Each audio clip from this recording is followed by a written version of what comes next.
அனைவருக்கும் வணக்கம். நான் மரியசீலன் திலக்ஸ். எங்களுடைய சேனலுக்கு புதிதாக வருகின்ற உறவுகள் முதலில் சப்ஸ்கிரைப் செய்து கொள்ளுங்கள். நாங்கள் பதிவிடுகின்ற இது போன்ற மிக முக்கியமான விடயங்களுடனுக்குடன் உங்களை வந்து சேரும். இலங்கை டித்வா புயலின் தாக்கத்திலிருந்து மீண்டெழவில்லை. இலங்கை டித்வா புயலின் தாக்கத்திலிருந்து மீண்டெழுவதற்காக போராடி கொண்டிருக்கிறது. பல பில்லியன் அமெரிக்க டாலர்கள் இலங்கைக்கு தேவைப்படுகிறது. இதிலிருந்து இலங்கை மீண்டெழுவதற்காக பலருடைய உதவி தேவைப்படுகிறது. பல நாடுகளுடைய உதவி தேவைப்படுகிறது. உலக நாடுகளும் அரசாங்கத்தின் மீது நம்பிக்கை வைத்து பல்வேறு உதவிகளை மேற்கொண்டு வருகிறது.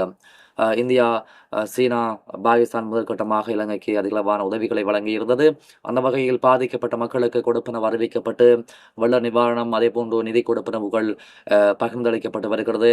விவசாயிகளாக இருந்தாலும் சரி, ஏனைய துறையினரைச் சேர்ந்தவர்களாக இருந்தாலும் சரி, பாதிக்கப்பட்டவர்களுடைய பாதீடுகளை பாதிக்கப்பட்டவர்களுடைய விவரங்களை சேகரித்து அவர்களுக்கு இப்ப நிதியுதவி வழங்கப்பட்டு வருகிறது. அந்த வகையில் உங்களுக்கு தெரியும், மலையகத்தில் அதிகளவான உயிரிழப்பு ஏற்பட்டிருந்தது. வீடுகள் சேதமாக்கப்பட்டிருந்தன. வீடுகளே தரைமட்டமாக இருந்தன. ஒரு கிராமம் கூட அழிந்திருந்தன. இந்த பேரிடருக்கு பின்பு மலையகத்தின் சில பகுதிகள் மக்கள் வசிக்க முடியாத பகுதியாக அடையாளப்படுத்தப்பட்டிருக்கின்றன. அவர்கள் வசிக்க வேண்டும் என்று சொன்னால் அங்கே அவர்களுக்கு காணி கிடையாது. அவர்கள் வேறு வேறு பிரதேசங்களுக்கு சென்றுதான், மாவட்டங்களுக்கு சென்றுதான் காணிகளை அவர்கள் அடையாளப்படுத்தி வசிக்க முடியும். வடகிழக்கு பகுதி மக்களும் மலையக தமிழ் உறவுகளை கூறுகிறார்கள், எங்களுடைய பக்கத்தில் வந்து வசியுங்கள், நாங்கள் காணி தருகிறோம் என்று சொல்லி. இது தொடர்பாக மலையக மக்களும் ஆலோசித்து வருகிறார்கள். அரசாங்கம் இந்த வீடு இழந்தவர்களுக்கு, இந்த பேரிடரின் போது வீடு இழந்தவர்களுக்கு 1 கோடிக்கும் அதிகளவான நிதியுதவியை அறிவித்திருக்கிறது.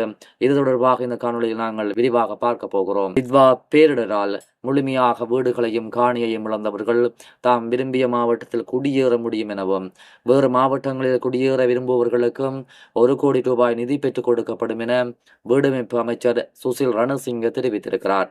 எனினும் உரிய நடைமுறைகளை பின்பற்றி காணி கொள்வனவு மற்றும் வீடமைப்பு பணிகளை குறித்த பயனாளர் முன்னெடுக்க வேண்டும் எனவும் அமைச்சர் சுட்டிக்காட்டியிருக்கிறார். ஊடகம் ஒன்றுக்கு கருத்து தெரிவிக்கும் போதுதான் அமைச்சர் இந்த விடயத்தை வெளியிட்டிருக்கிறார்.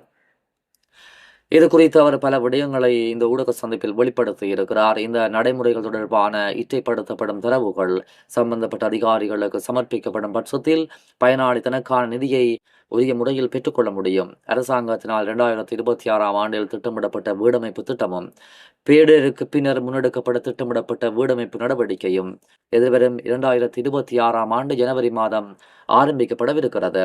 அதன்படி 2026ஆம் ஆண்டு பாதீட்டு ஒதுக்கீட்டுக்கு அமைய 16,000 வீடுகள் நிர்மாணிக்கப்படவிருக்கின்றன. அதில் தேசிய வீடமைப்பு அதிகார சபையின் வீட்டு திட்டங்களும் வடக்கு கிழக்கு மாகாணங்களுக்கான மீள்குடியேற்ற திட்டத்திற்கான வீடுகளும் நிர்மாணிக்கப்படவிருக்கின்றன. இந்த நிலையில் பேரிடருக்கு பின்னரான வீடமைப்புக்கான குறைநிரப்பு பிரேரணையில் 100 பில்லியன் ரூபாய் ஒதுக்கீடு செய்யப்பட்டிருக்கிறது. பேரிடரினால் வீடுகளை இழந்தவர்களுக்கான வீடுகளை நிர்மாணித்துக் கொடுப்பதற்கு அரசாங்கத்தினால் முன்வைக்கப்பட்டிருக்கின்ற ஆலோசனைகள் தொடர்பில் பாதிக்கப்பட்டுள்ள மக்களுக்கான தகவல்கள் உரிய முறையில் வழங்கப்பட்டு வருகின்றன. இந்த நிலையில் பாதிக்கப்பட்ட மக்களின் அபிலாசைகளுக்கு அமைய வீடமைப்பு தொடர்பான தீர்மானங்கள் உறுதிப்படுத்தப்படும் எனவும் அமைச்சர் தெரிவித்திருக்கிறார். நான் ஏற்கனவே குறிப்பிட்டபடி சில இடங்களில் மக்கள் வசிக்க முடியாத இடமாக பிரகடனப்படுத்தப்பட்டிருக்கிறது.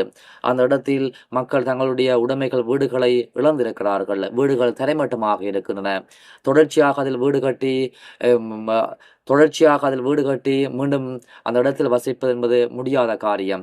அதனால் தான் அரசாங்கம் கூறுகிறது, உங்களுக்கு விரும்பிய ஒரு இடத்தை தேர்வு செய்து அங்கே நீங்கள் குடியேற விரும்பினால் நாங்கள் அதற்கான நிதியுதவியை தருவோம். குறிப்பாக 1 கோடிக்கும் அதிகளவான நிதியுதவியை ஒரு குடும்பத்திற்கு வழங்குவோம் என்றும் அமைச்சர் அவர்கள் தெரிவித்திருக்கிறார்.